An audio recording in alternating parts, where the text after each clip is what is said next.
մենք պայքարելու ենք եւ չենք հանդուրժելու իշխանագողությունը, մենք չենք հանդուրժելու իշխանագողերին, մենք պահանջում ենք Սերժ Սարգսյանի անհապաղ հրաժարականը, հրաժարական, դա է այս երկիրը վերջնական կործանումից փրկելու քաղաքակիրթ ուղին։ Ռեժիմը քայլ առ քայլ հայտնվում է մի իրավիճակում, երբ արդեն վտանգված է իր գոյությունն իսկ։ Մեզ հարցնում են, որոնք են արտահերթ ընտրությունների մասին ահագնացող խոսակցությունների հիմնավորումները։ Թվեմ, ձախողված է հայ-թուրքական հաշտեցման գործընթացը,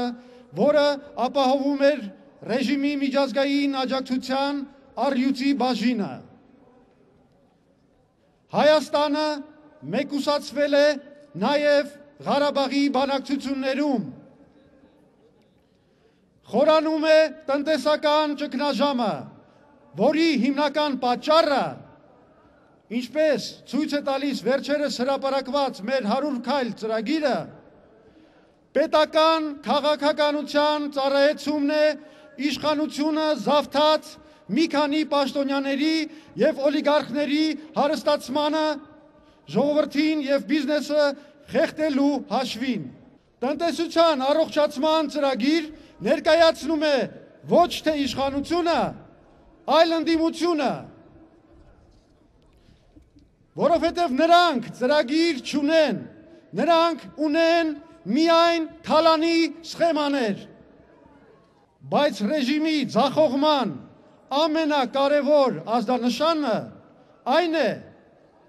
որ հենց իշխանական ճամբարում են այսօր մտահոգված, անհանգստացած,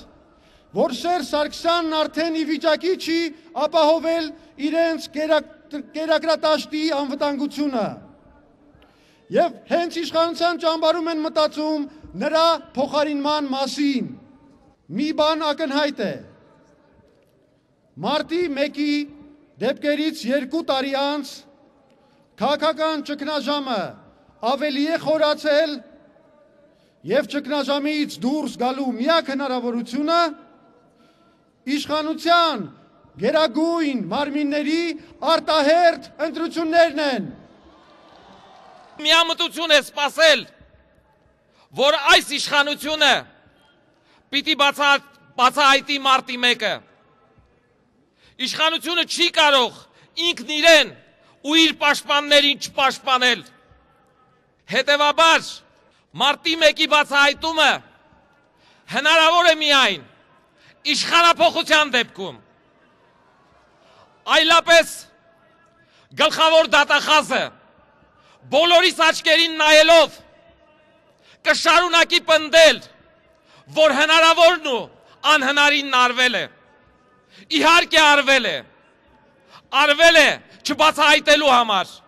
Փորձեմ անդրադառնալ արտաքին քաղաքական խնդիրներին,